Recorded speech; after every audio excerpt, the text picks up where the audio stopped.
Hey, what's going on, everybody? Don Martino here from Extract Media. Today we are talking about The Last of Us Season 1 finale. It's called Look for the Light. It's once again directed by Ali Abbasi, and I can't wait to get into this. There's so much we have to go over here as fans of the show and as fans of this game. Really quick, guys, I'm not going to make any attempt to refrain from spoilers here. This is an all-out spoiler talk, so if you have not seen the episode, please tune out now. I am so excited. And I've sat with the episode now for a couple of days to get my thoughts processed, and what I can tell you is this is one of the best TV finales I've ever seen, or season finales anyway. And let me start by saying that y'all are spoiled that are starting this story with the TV show, because you're getting a great addition here. We are getting Ashley Johnson, who was Ellie in the game, playing Ellie's mom. She is giving a true passing of the torch to Ellie. This is a detail we did not get in the game. She's passing the torch over to Bella Ramsey to play Ellie, and this is beautiful. She has Ellie after getting bit by an infected, and she is telling her, hey baby girl, you go fucking tell him, you go Ellie. And I love this detail here. This is so fantastic and wonderful, and Ashley Johnson just knocks the role out of the park. The details of how Marlene came to acquire Ellie, put her in Fedra school, put her with the enemies, which is the safest place she could be. I love that for Marlene. It's great character development. The way that Marlene just quickly kills Anna, which is Ashley Johnson's character, is so fantastic here. It is so subtle and so quick. She did it the quickest way possible, and you could tell that it just really hurt the both of them. I thought Merle Dandridge did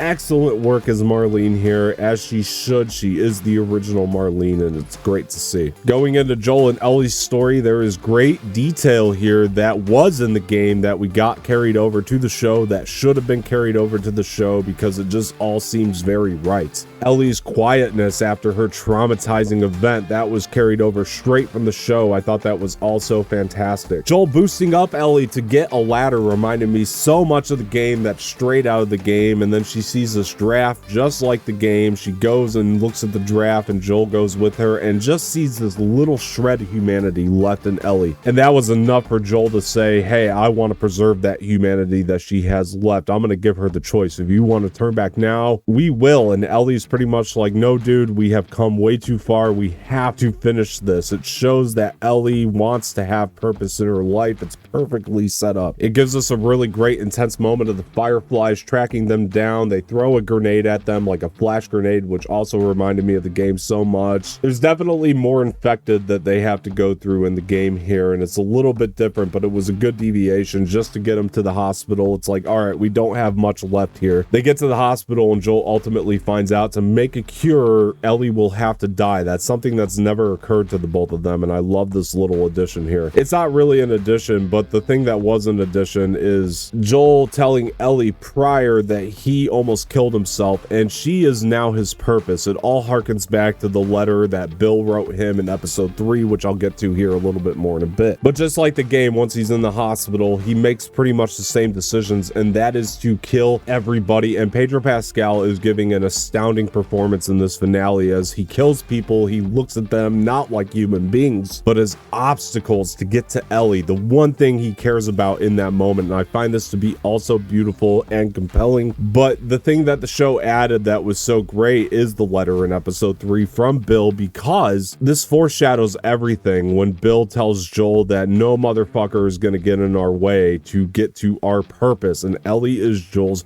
purpose. The way the scene is done is so incredibly beautiful. Yes, they use the score from the original game, but they put it over the scenes where Joel is just killing people left and right to show you that this is a tragedy what is happening to these people. But what's going through Joel's mind is also very tragic as well. He has kind of lost his humanity in these moments, and he cannot look at these human beings like humans. Again, they are just obstacles, and the way the score was done was incredible. I love the sound design of the gunshots just getting kind of drowned out quite a bit here. A lot of people are going to debate Joel's decisions, and I implore you to think in your mind that there is no right or wrong answer. I listened to the podcast after this show that Craig Mazin was on, and he had pretty much said to just sit in the discomfort of these decisions. There is no right or wrong answer. That is the point, guys. It really is. That is is the absolute point is that there is no right or wrong. He kills Marlene, shoots her in the head. He knows she will come back for Ellie. I think that he made the best move that he could in that moment, personally, if you want my personal take. Ellie wakes up from the back of the vehicle. Pretty much from here on out, everything plays out just like it did in the game. It's so precise, and I love this. At the end, when Joel and Ellie are going back to Tommy's, Joel is trying to justify everything for Ellie, and Ellie asks him in the final moments if what he said was true about there being more immune. Just swear it to me. That's all she wants. She's not listening to a word he's saying from here on out. And Joel swears to her. And this scene plays very realistically. The last line of the show is okay as it was in the game. And it's a lot to process, guys. I'm going to be very honest with you. It is a lot, but you have to look at that okay as being on one end, she doesn't believe him. On the other hand, she does. She wants to believe him, but she can't. I'm not saying it's a comfortable way, but it is the best way.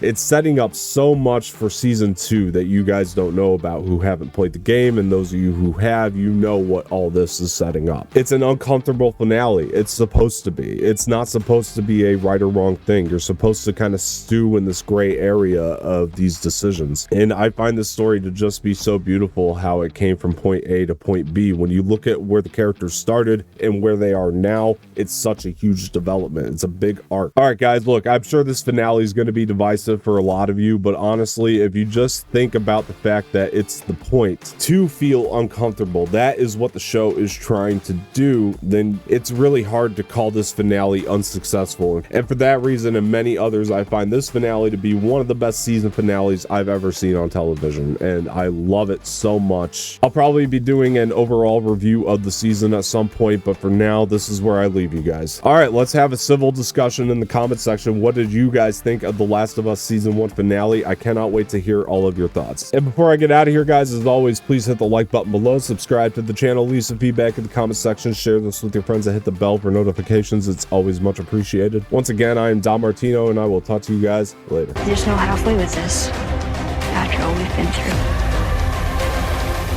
It can't be for nothing.